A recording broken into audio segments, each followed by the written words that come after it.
अस्सलाम वालेकुम स्टूडेंट्स। आज की वीडियो में मैं आप लोगों को ये दिखाऊंगी कि मेरी वेबसाइट से आप लोग नोट्स कैसे डाउनलोड कर सकते हैं, कैसे बाय कर सकते हैं। बस थोड़ी देर की बात है, ज़रा सा बता देती हूँ। ये देखिए, ये शॉप की ऑप्शन है। इस पर जब आप जाएंगे तो यहाँ पे ये जितने भी प्रोडक्ट्स हैं जो आपको ख़रीदने हैं या लगे हुए हैं।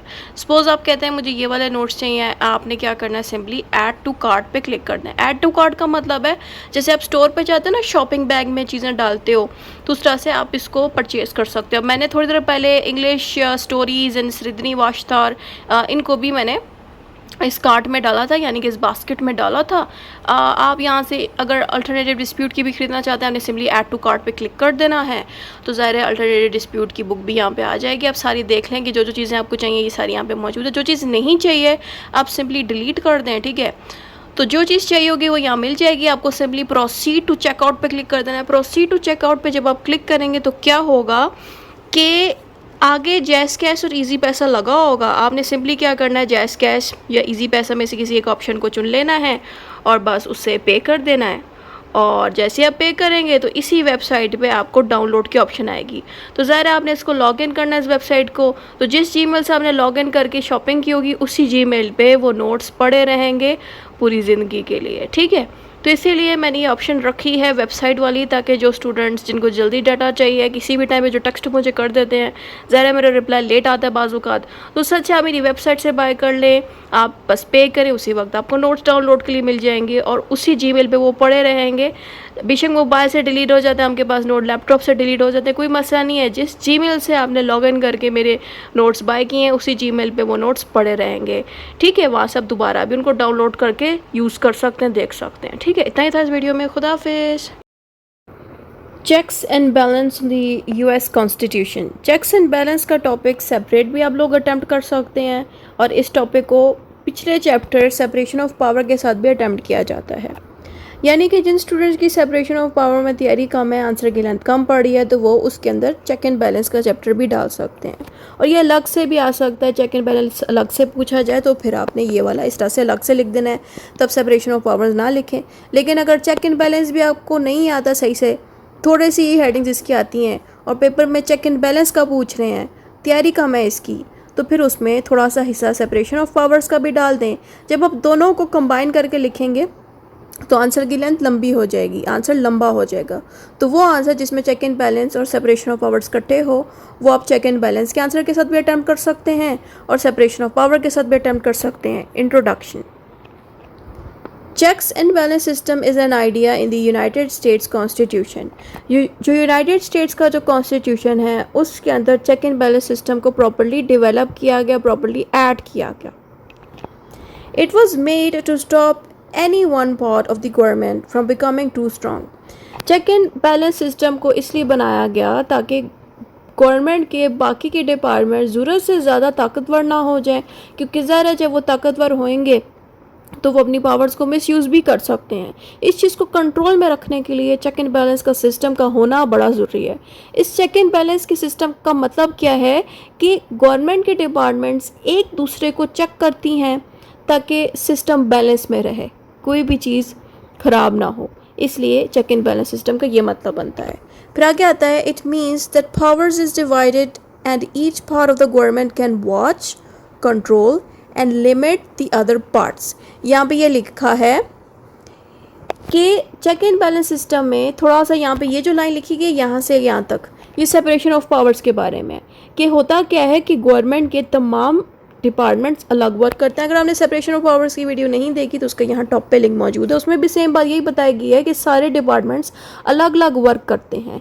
इसी रीज़न से हमें ऐसे मुल्कों में सेपरेशन ऑफ पावर्स के साथ चेक एंड बैलेंस की भी ज़रूरत पड़ती है। यानी कि अगर जिन मुल्कों में गवर्नमेंट के डिपार्टमेंट्स अलग वर्क कर रहे हों तो उन पे कंट्रोल रखने के लिए चेक एंड बैलेंस होना चाहिए। चेक एंड बैलेंस होगा तो हम इनको वॉच कर सकते हैं, कंट्रोल कर सकते हैं, इनको अपनी लिमिट में रखेंगे। मिसाल के तौर पे चेक एंड बैलेंस में हमने ये पढ़ा था, executive department, legislative department, judiciary की डिपार्टमेंट, ये अलग अलग वर्क करते हैं।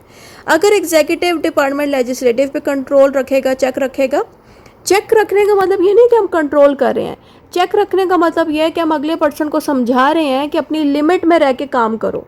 तो यहाँ पे हो क्या रहा है कि एग्जीक्यूटिव डिपार्टमेंट, लेजिस्लेटिव और जुडिशरी, एग्जीक्यूटिव लेजिस्लेटिव से कह रहा है कि तुमने इस तरह के लॉ क्यों बनाए, क्योंकि लेजिस्लेटिव डिपार्टमेंट का काम ही यही होता है लॉ बनाना। वैसे ही जुडिशरी कोई ऐसा केस सॉल्व कर रहा है जिसकी इसके पास पावर्स ही नहीं है, तो ये दोनों डिपार्टमेंट उससे पूछेंगे कि तुम अपनी पावर से ज़्यादा क्यों एक्शंस कर रहे हो। वैसे ही एग्जीक्यूटिव जिसमें प्रेसिडेंट बैठा होता है जो कि मुल्क को चलाता है, तो अगर ये भी अपने पावर्स को मिसयूज़ करेगा या कुछ गलत फैसला लेगा तो दोनों डिपार्टमेंट उससे पूछेंगे। तो ये जो एक दूसरे से पूछा जा रहा है, इसी चीज़ को कहते हैं चेक एंड बैलेंस सिस्टम। फिर आता है हु इंट्रोड्यूस्ड इट, किस पर्सन ने इसको इंट्रोड्यूस कराया। तो यहाँ पे भी आप मॉन्टेस्क्यू का नाम लिखेंगे, जैसे कि हमने सेपरेशन ऑफ पावर में बताया कि सेपरेशन ऑफ पावर को भी मॉन्टेस्क्यू ने अपनी किताब द स्पिरिट ऑफ लॉ की बुक में एक्सप्लेन किया। उसी स्पिरिट ऑफ लॉ की बुक में इसी बंदे ने चेक एंड बैलेंस सिस्टम को भी एक्सप्लेन कर दिया था। तो यहाँ पे आप बताएंगे कि जो मॉन्टेस्क्यू है इसको हम फाउंडिंग फादर ऑफ अमेरिका भी कहते हैं, क्योंकि इसी बंदे के बनाए हुए सेपरेशन ऑफ पावर और चेक एंड बैलेंस सिस्टम को यूएसए के कॉन्स्टिट्यूशन में 1787 में डाला गया। अब आप लोग सोच रहे होंगे 1787 का साल का नाम यहाँ पे क्यों लिखा है, क्योंकि ये वो साल था जिस वक्त पहली दफ़ा यूएसए का कॉन्स्टिट्यूशन बना था। The most important person behind this idea was James Madison, who is also called the father of Constitution। यहाँ पे ये कॉन्स्टिट्यूशन के बारे में बता रहे हैं कि इस कॉन्स्टिट्यूशन को बनाने के पीछे हाथ था जेम्स मेडिसन का, जिसको हम फादर ऑफ कॉन्स्टिट्यूशन भी कहते हैं। ज़ाहिर है जिस बंदे ने कॉन्स्टिट्यूशन को बनाया उसको हम टाइटल या इज़्ज़त के लिए हम नाम देंगे फादर ऑफ कॉन्स्टिट्यूशन, क्योंकि इसी ने कॉन्स्टिट्यूशन को बनाया था। ये बंदा जेम्स मेडिसन जिसने खुद कॉन्स्टिट्यूशन बनाया अमेरिका का, ये बड़ा मुतासर हुआ था मॉन्टेस्क्यू के सेपरेशन ऑफ पावर और चेक एंड बैलेंस के सिस्टम से, और इसने खुद भी मॉन्टेस्क्यू के सिस्टम को सपोर्ट किया और इसी के बनाए हुए मॉन्टेस्क्यू के सिस्टम को इस मेडिसन ने कॉन्स्टिट्यूशन में भी ऐड किया। यानी कि यूएसए के कॉन्स्टिट्यूशन में जो भी आप लॉ पढ़ते हैं जिसमें आपको सारे इदारे अलग अलग मिलते हैं, ये सारा सिस्टम जेम्स मेडिसन ने मॉन्टेस्क्यू की separation of power and check and balance system को देखते हुए ही ऐड किया था। और इस बंदे ने ये भी कहा था कि पावर्स डिवाइड होना बड़ा ज़रूरी है अगर लोगों को हमने आज़ादी दिलवानी है। इस लाइन का मतलब ये है कि अगर हमने अमेरिकन्स को फ्रीडम देनी है, जो आम लोग हैं अमेरिका में जो रह रहे हैं उनको अगर हमने आज़ादी देनी है, तो गवर्नमेंट के इदारे अलग होना बड़ा ज़रूरी है। ये बात जेम्स मेडिसन को फील होती थी और जेम्स मेडिसन खुद भी मॉन्टेस्क्यू की इस separation of power and check and balance system को बड़ा सपोर्ट करता था। वही सेम बात हमने यहाँ पे जब दोहरा दी। फिर आगे आता है history of the system. History of the system का मतलब ये है कि जो चेक एंड बैलेंस सिस्टम है इसकी क्या हिस्ट्री थी, तो शॉर्ट हम उसकी हिस्ट्री भी बता देंगे कि जब 1787 में डिफरेंट लीडर्स फिलाडेल्फिया के स्टेट में गए थे कॉन्स्टिट्यूशन को राइट करने के लिए। बेसिकली ये जो लाइन यहाँ पे लिखी गई है ये हिस्ट्री ऑफ द कॉन्स्टिट्यूशन की बात हो रही है। यहाँ पे लिंक लगा हुआ है टॉप पे, उसमें हिस्ट्री एक्सप्लेन है, वहाँ से देखें तो वहाँ पे भी यही बात बताएगी कि फिलाडेल्फिया एक जगह है अमेरिका के अंदर, एक स्टेट है।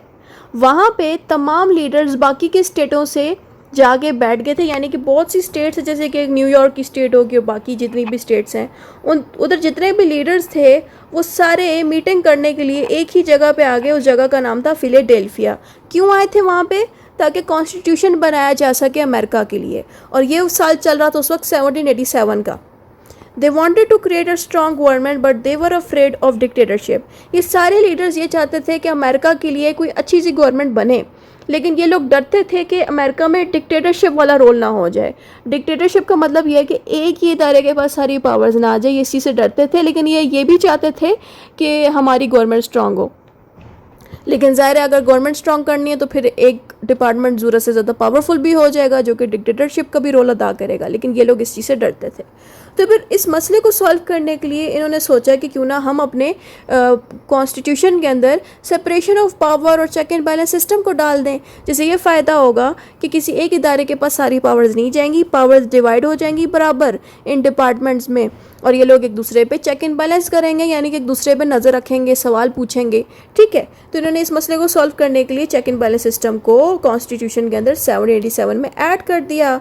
This became a basic rule of American democracy. और इस चेक एंड बैलेंस सिस्टम और सेपरेशन ऑफ पावर्स को ऐड करने से क्या फ़ायदा हुआ अमेरिका को, कि अमेरिका एक ऐसा मुल्क बन गया जो कि डेमोक्रेसी सिस्टम को बहुत ज़्यादा प्रोमोट कर रहा है और सपोर्ट कर रहा है। अब आ जाता है हमारे पास 3 ब्रांचेस ऑफ गवर्नमेंट, जिसमें हमने तीनों ब्रांचेस का जिक्र करना है, जिसमें लेजिस्लेटिव ब्रांच है, एग्जीक्यूटिव है और जुडिशरी।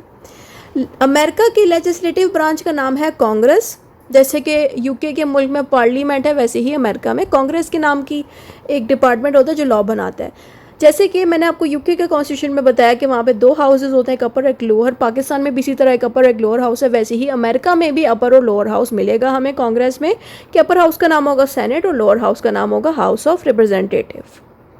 एग्जीक्यूटिव ब्रांच में क्या होता है कि एक प्रेसिडेंट होता है जो कि लेजिस्लेटिव ब्रांच में, यानी कि कांग्रेस ने जो भी लॉज बनाए हैं उन्हीं पे अमल करता है प्रेसिडेंट, और उन्हीं को लोगों पे लागू कराता है।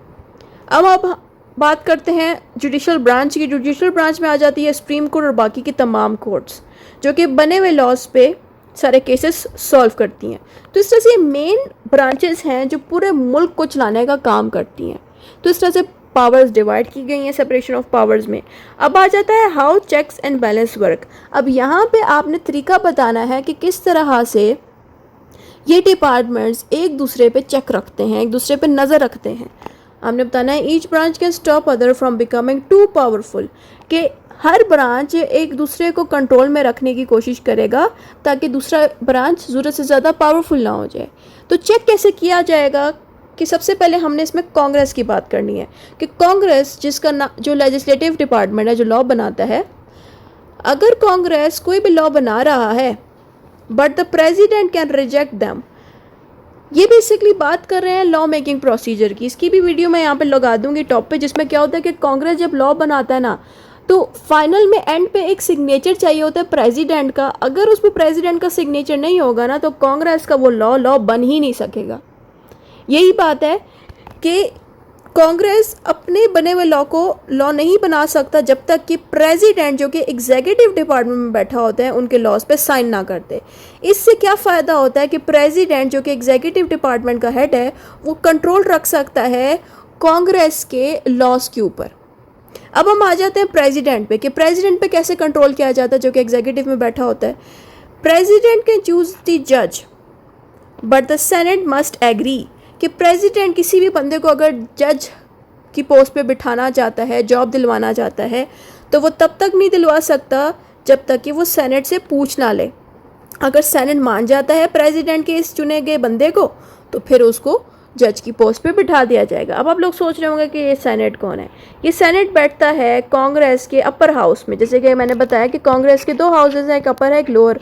अपर वाले हाउस में सेनेटर्स बैठे होते हैं, तो सेनेटर की परमिशन के बगैर प्रेसिडेंट किसी भी बंदे को जॉब पे नहीं रख सकता। इससे ये फ़ायदा होता है कि जो लॉ बनाने वाला इदारा है, जिसको कहते हैं लेजिस्लेटिव डिपार्टमेंट, वो एग्जीक्यूटिव डिपार्टमेंट पे इस तरह से कंट्रोल कर सकता है। अब हम आ जाते हैं कोर्ट्स के ऊपर कि कोर्ट्स पे कैसे कंट्रोल किया जाता है। Courts can say law is against the constitution even if the Congress and the president agrees on it. अब यहाँ पे बेसिकली बात ये हो रही है कि कोर्ट्स कैसे दूसरे डिपार्टमेंट पे कंट्रोल कर सकता है। अब यहाँ पे क्या होता है कि कोर्ट किसी भी लॉ को जिसको कांग्रेस ने बनाया और प्रेसिडेंट ने भी उसको एक्सेप्ट कर लिया, यानी कि इन दोनों ने उस लॉ को एक्सेप्ट कर लिया, लेकिन कोर्ट को वो लॉ ठीक नहीं लग रहा क्योंकि वो जो लॉ है वो अमेरिका के कॉन्स्टिट्यूशन के ख़िलाफ़ है।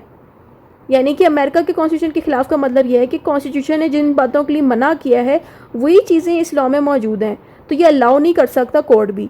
तो कोर्ट कांग्रेस के किसी भी लॉ को कह सकता है कि ये कॉन्स्टिट्यूशन के अगेंस्ट है, बेशक उस लॉ पे प्रेसिडेंट ने साइन भी किया हो, अप्रूव भी किया हो, तब भी कोर्ट इस तरह से कांग्रेस के बनाए गए लॉज पे चेक रख सकता है और उन लॉज को कॉन्स्टिट्यूशन के खिलाफ कह के ख़त्म भी करा सकता है।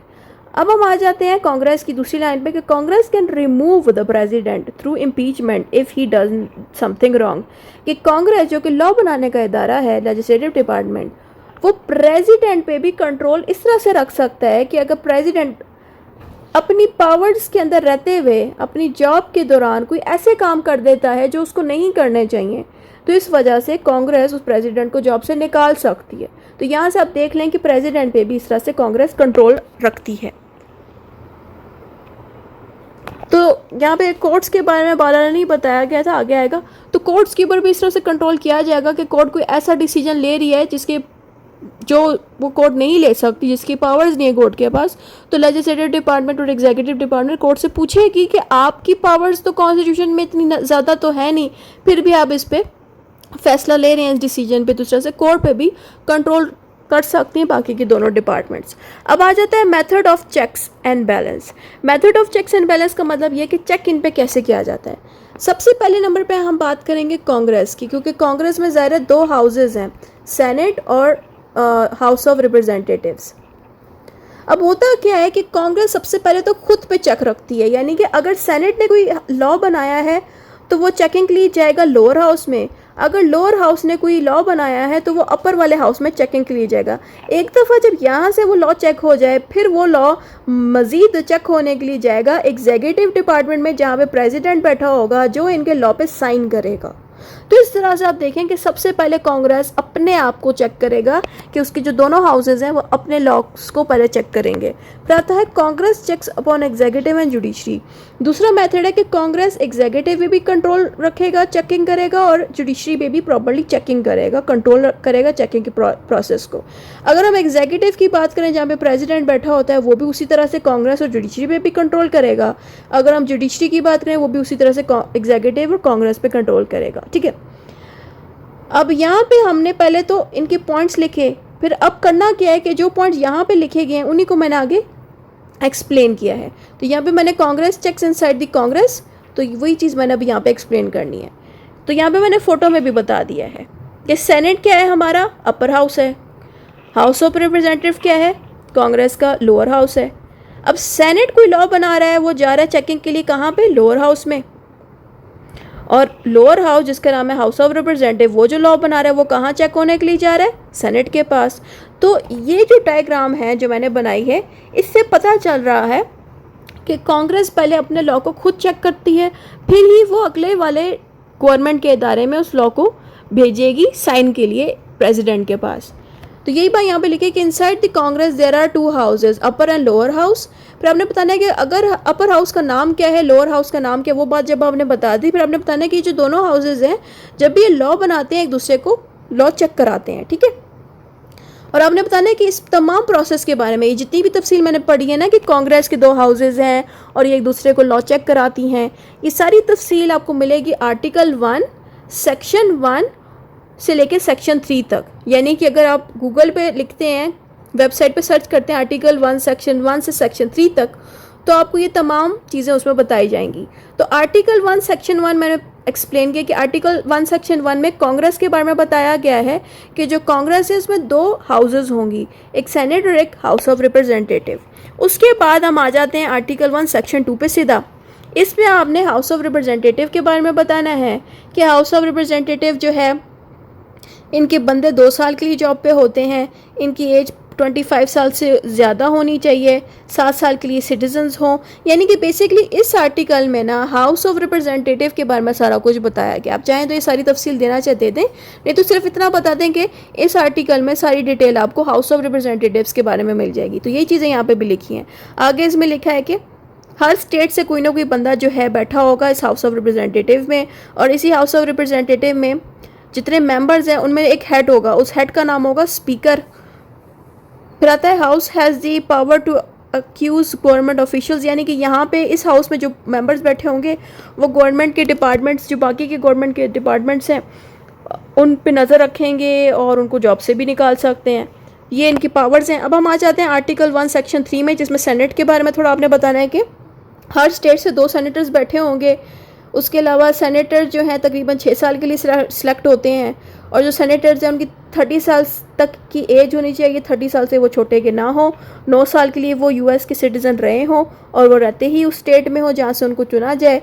और वाइस प्रेसिडेंट या फिर प्रेसिडेंट को अगर जॉब से निकालना हो तो ये जॉब से भी निकाल सकते हैं, और अगर किसी भी प्रेसिडेंट या वाइस प्रेसिडेंट को जॉब से निकालना है तो सारी इंक्वायरी और चेकिंग वगैरह भी ये लोग करते हैं, तो इनकी ये पावर्स होती हैं। ठीक है, अब हम आ जाते हैं Congress checks upon executive and judiciary. अब इससे पहले हमने ये पढ़ा कि कांग्रेस के 2 हाउसेज हैं और दोनों हाउसेज की क्या पावर्स हैं, वो सारी अब हमने तफसील जानी। अब हम आ जाते हैं कि कांग्रेस कैसे बाकी के 2 डिपार्टमेंट्स पे चेक करता है, वो है एग्जीक्यूटिव एंड जुडिशरी।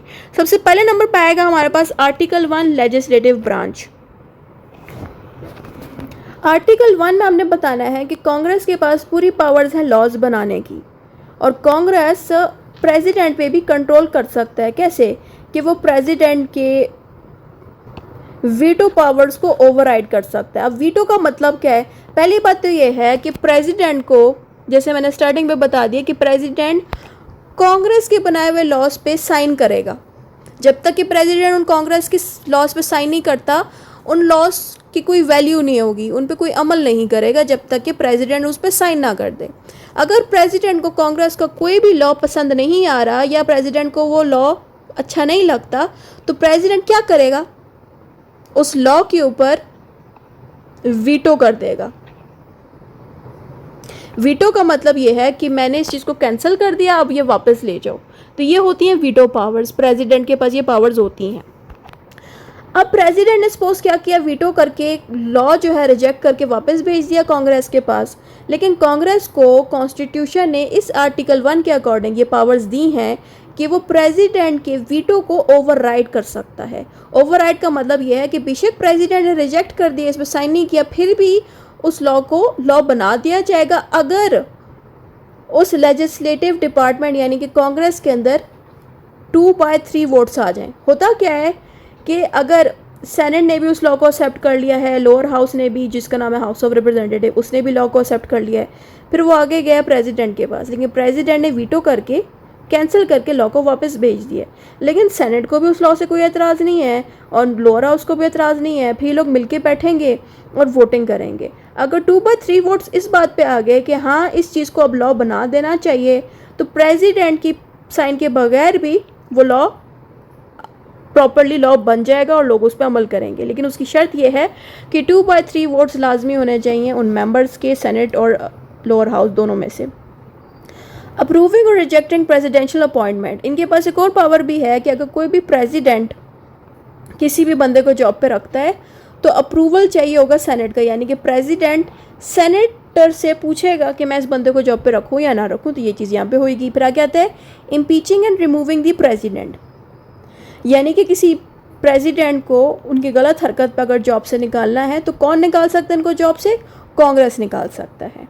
इसके अलावा कांग्रेस कोर्ट्स में भी चेक रखती है। कैसे? किसी भी जज को अगर जॉब पे रखना है तो ज़ाहिर है कांग्रेस के सेनेटर्स जो हैं, अपर हाउस के जो सेनेटर्स हैं, वही इन जजेस को जॉब पे रखते हैं। बेसिकली रखता प्रेसिडेंट है, लेकिन प्रेसिडेंट खुद नहीं रख सकता जजेस को, पहले प्रेसिडेंट के सामने वो बंदे पेश होते हैं जिनको जज बनना है। फिर प्रेसिडेंट क्या करता है, कांग्रेस के सेनेट के डिपार्टमेंट से जाके पूछता है कि इन बंदों को हम जज की पोस्ट पे बिठाएं।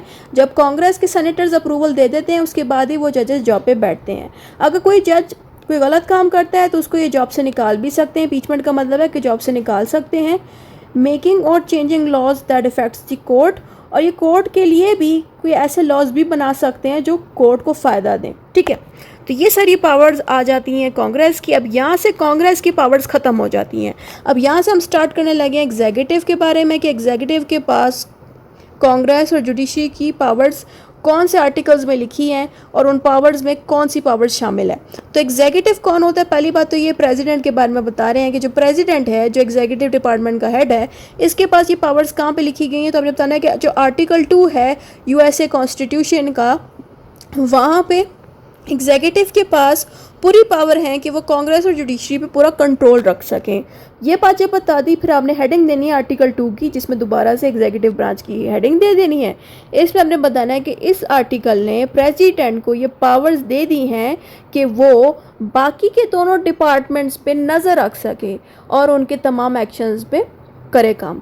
अब वो कैसे नज़र रखता है प्रेसिडेंट कि वो कांग्रेस के बने हुए लॉ पे वीटो कर सकता है, जैसे मैंने बताया कि वीटो करके लॉ को कैंसिल करा के वापस भेज देगा।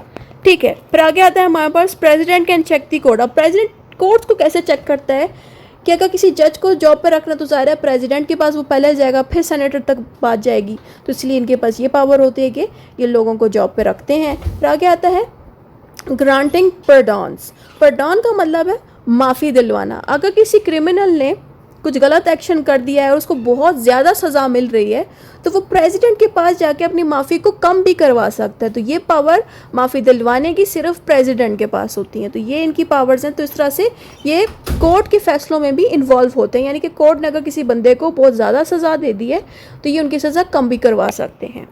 अब आ जाता है judiciaries checkup on executive and Congress. अब जो कोर्ट्स हैं वो किस तरह से एग्जीक्यूटिव पे और कांग्रेस पे कंट्रोल रखती हैं, उसके बारे में अब आपने बताना है कि इसकी तमाम तफसील आपको आर्टिकल 3 में मिलेगी कि कैसे जुडिशरी कांग्रेस पे और एग्जीक्यूटिव पे कंट्रोल रखती है। ये बात जब आपने बता दी, फिर आपने आर्टिकल 3 की हेडिंग दे देनी है, और आर्टिकल 3 की हेडिंग देने के बाद आपने बताना है कि कोर्ट्स क्या करती हैं, लॉज को इंटरप्रिटेट करती है, समझती हैं और उसी के अकॉर्डिंग केसेस को सॉल्व करती हैं, और ये भी देखती हैं कि क्या बाकी डिपार्टमेंट्स कॉन्स्टिट्यूशन के अकॉर्डिंग डिसीजंस ले रहे हैं कि नहीं।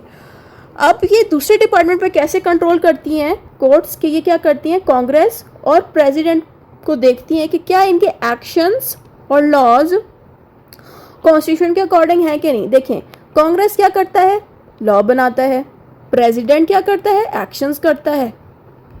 एक्शंस मीन्स कि बने हुए लॉ पे अमल कर रहा है, दूसरे मुल्कों में जा रहा है, कॉन्ट्रैक्ट्स पे साइनिंग कर रहा है, जो भी काम प्रेसिडेंट खुद करे उसको एक्शन करना कहते हैं। तो क्या प्रेसिडेंट के एक्शंस कॉन्स्टिट्यूशन के अकॉर्डिंग हो रहे हैं, क्या कांग्रेस लॉज जो बना रहा है कॉन्स्टिट्यूशन के अकॉर्डिंग है कि नहीं। अगर कोर्ट को दिख गया कि प्रेसिडेंट या फिर कांग्रेस कोई भी काम कर रहा है जो कि यूएसए के कॉन्स्टिट्यूशन के खिलाफ है बात, तो फिर वहाँ पे कोर्ट इन दोनों को रोकेगी और इनको पूछेगी कि आप ऐसा क्यों कर रहे हैं।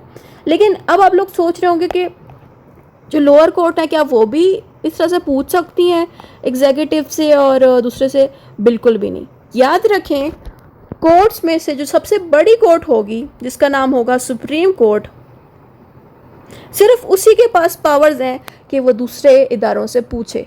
जो छोटी कोर्ट्स होती हैं, जैसे कि हाई कोर्ट होगी या उससे भी लोअर कोर्ट्स होंगी, वो बेचारी छोटी सी कोर्ट्स हैं, उनके पास की ताकत थोड़ी होगी कि वो इतनी बड़े इदारों से जाके सवाल करे। सिर्फ सुप्रीम कोर्ट जो उनके लेवल के बराबर है ना, उन दूसरे डिपार्टमेंट्स के बराबर है, सिर्फ वही कोर्ट उनसे सवाल कर सकती है, और इन पावर्स को कहते हैं हम जुडिशियल रिव्यू। जुडिशियल रिव्यू की वीडियो यहाँ टॉप पे लगा दी है, वहाँ से जाके देख लें, यहाँ नहीं समझाऊंगी, वीडियो लंबी हो जाएगी। इंपॉर्टेंस ऑफ द सिस्टम, अब आपने यहाँ पे बताना है कि जो चेक एंड बैलेंस सिस्टम है ये हमारे लिए क्यों इतना इंपॉर्टेंट है, उसकी यहाँ पे मैंने बातें बताई हैं। सबसे पहले तो उसके होने से ये फ़ायदा होता है कि जो इंसान रह रहे हैं अमेरिका में, वो खुद को सेफ फील करते हैं। जब उनको दिखता है कि गवर्नमेंट के डिपार्टमेंट एक दूसरे पे चेक रख रहे हैं, एक दूसरे के बनाए हुए लॉज पे कंट्रोल कर रहे हैं ना, और एक्शंस पे कंट्रोल कर रहे हैं, हरकतों पे कंट्रोल कर रहे हैं, तो वहाँ के लोग बड़े आज़ादी के साथ और खुशी से रहते हैं। इट कीप्स गवर्नमेंट फेयर, और गवर्नमेंट इस तरह से ज़ाहिर है लोगों के साथ नाइंसाफ़ी नहीं करती, अच्छे से काम करती है। It avoids misuse of powers, और कोई भी बंदा अपनी पावर्स को मिसयूज़ नहीं कर सकता, क्योंकि ज़ाहिर है सारों पे कंट्रोल किया जाता है इसकी मदद से। It make sure laws are followed correctly. इस लाइन का मतलब ये है कि सेपरेशन, चेक एंड बैलेंस और सेपरेशन ऑफ पावर्स के होने से क्या फ़ायदा होता है कि लॉज पे सारे लोग अच्छे से अमल करते हैं। It keeps balance between 3 branches, और तीनों ब्रांचेस के बीच बैलेंस बना रहता है। यहाँ पे 3 ब्रांचेस कौन थी, एग्जीक्यूटिव, लेजिस्लेटर एंड जुडिशरी। इनका एक अच्छा सा बैलेंस बना रहता है जब एक सिस्टम के अंदर एक चेक एंड बैलेंस सिस्टम मौजूद हो। यानी कि जब चेकिंग वाला सिस्टम मौजूद होगा ना इन ब्रांचेस में, तो इनका जो काम है वो बहुत अच्छे से हो रहा होगा, कोई भी अपने पावर्स को मिसयूज़ नहीं करेगा, अपनी ताकतों को मिसयूज़ नहीं करेगा। अब आपने चेक एंड बैलेंस की एग्जांपल्स देनी है कि किन मुल्कों में चेक एंड बैलेंस हो रही है, कैसे हो रही है। तो हमने अमेरिका की ही ज़ाहिर बात करनी, क्योंकि हम उसी का ही कॉन्स्टिट्यूशन पढ़ने। 1974 में वाटरगेट स्कैंडल हुआ था। अब मैं थोड़ा सा आपको वाटरगेट स्कैंडल के बारे में ना बैकग्राउंड बता देती हूँ कि इसमें हुआ क्या था। कि कुछ बंदे थे जो किसी जगह घुस गए और उधर वहाँ पे ना स्पाइंग डिवाइसेस लगा दी। स्पाइंग डिवाइसेस का मतलब होता है कि हमने सीआईडी या मूवीज़ तो देखी ही होंगी ना, जिसमें कुछ बंदे घुस जाते हैं किसी डिपार्टमेंट में और ऐसी डिवाइसेस लगा देते हैं उधर जाके कि वहाँ पे कोई भी बंदा मीटिंग कर रहा है तो उनकी आवाज़ें उस डिवाइसेस में रिकॉर्ड होके किसी और जगह पे जाके सुन सकते हैं आप लोग। इनको कहते हैं स्पाइंग डिवाइसेस। या कोई ऐसा खुफिया कैमरा लगा दिया किसी डिपार्टमेंट में घुस के। तो ये चीज़ हुई थी वाटर स्कैंडल के दौर में, जब 1974 था ना, उस वक्त वाटर स्कैंडल के अंदर यही हुआ था कि कुछ बंदे किसी ऐसी जगह घुस गए थे जहाँ पे उनका घुसना अलाउड नहीं था, और उन्होंने वहाँ जाके स्पाइंग डिवाइसेस लगा दी, जिसकी मदद से वो उनकी बातें सुन सकते थे, उन पे नज़र रख सकते थे, जो कि गलत चीज़ है। और ये बात ना प्रेसिडेंट रिचर्ड नाइसन से पूछी गई, और इन सब के पीछे प्रेसिडेंट का हाथ था। लेकिन प्रेसिडेंट कह रहे थे कि नहीं, मैंने तो ऐसा कुछ नहीं किया। वो इस बात को घुमाने की कोशिश कर रहे थे ना कि मैंने तो ऐसा कुछ नहीं किया।